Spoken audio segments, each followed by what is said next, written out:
We won a second game in a row. Yeah? Halifax Wanderers 3, Cavalry FC 1. Yes, Cavalry FC, who we historically don't do that well against, at Wanderers grounds.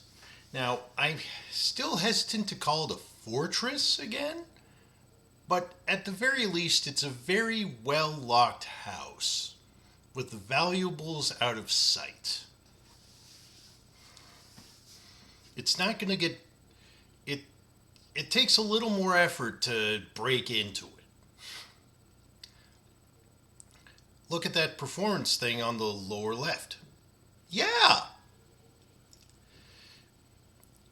and and we had a real match from the very beginning. Before the 10th minute, it was 1-1 with Coimbra via a wonderful Caligari pass getting a goal right away. A bit of a defensive hiccup from one of our defenders, leading to a penalty, which Meyer Bevan scored. Meyer Bevan does a lot of scoring, I notice. And then we sort of kept things tight for most of the first half. I mean, there was a lot of back and forth. There was a lot going on between both teams, and this match had everything. It had bench yellows, bench reds.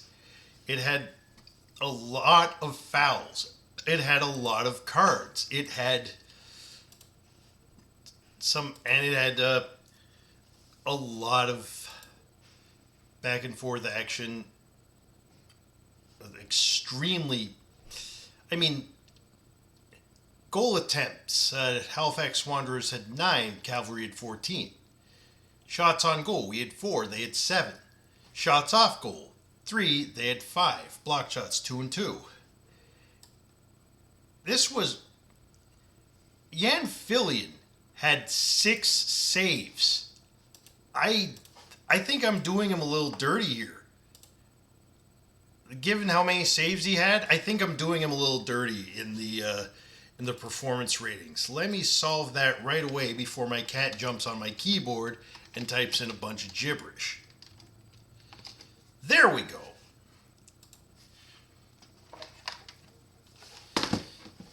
And there were so many so many amazing performances. It's probably the best game I've ever seen from the Wanderers, including the Pacific one where we won 3-0 at the Starlight. It was let's see, let me check the fouls. 21-14. So this was scrappy as hell too. It was like, it's usually like how Forge and Cavalry just friggin' hate each other. It seems like Halifax and Cavalry are getting that way too, where they just can't stand each other on the field. I mean, and yeah, it was basically like heavy rough and tumble football for the rest of the half after 2 goals in 10 minutes. With nobody really able to score. The second half was really interesting because the first 15 minutes of that half were all Cavalry. And a lot of people were rightly concerned that Cavalry were going to score and we were not going to get one back. They threatened big time all between the 45th and the 60th minute. And we knew that something was going to go in the net. And something did go in the net. Their net.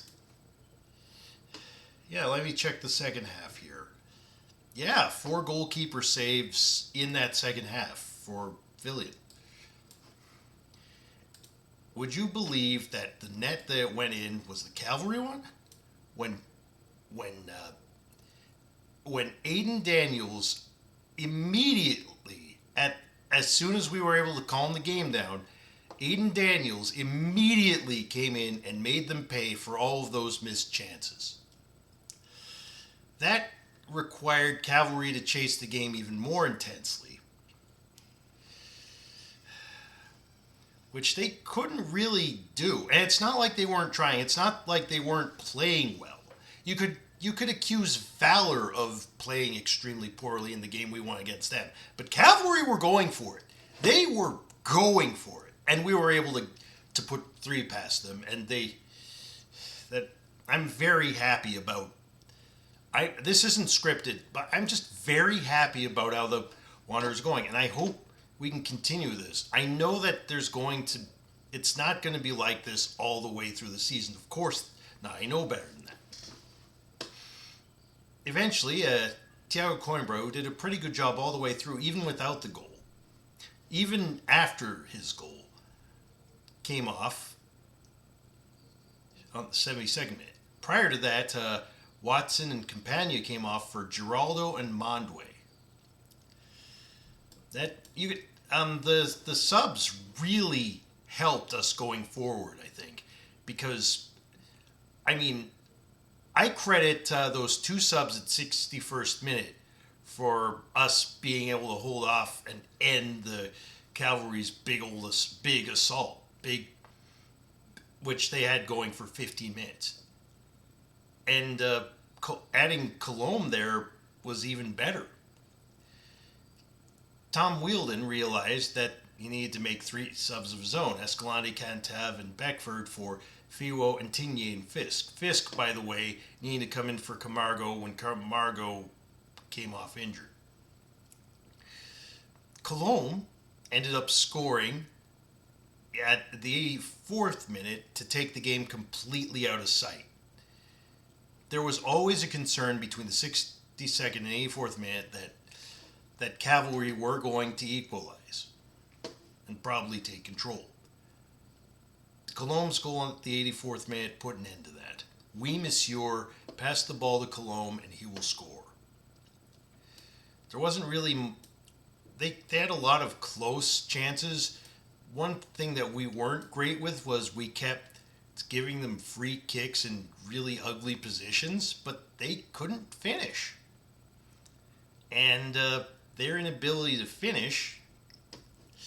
Yeah, they had some close ones, though. They had a couple that bounced off the bar or went over the bar.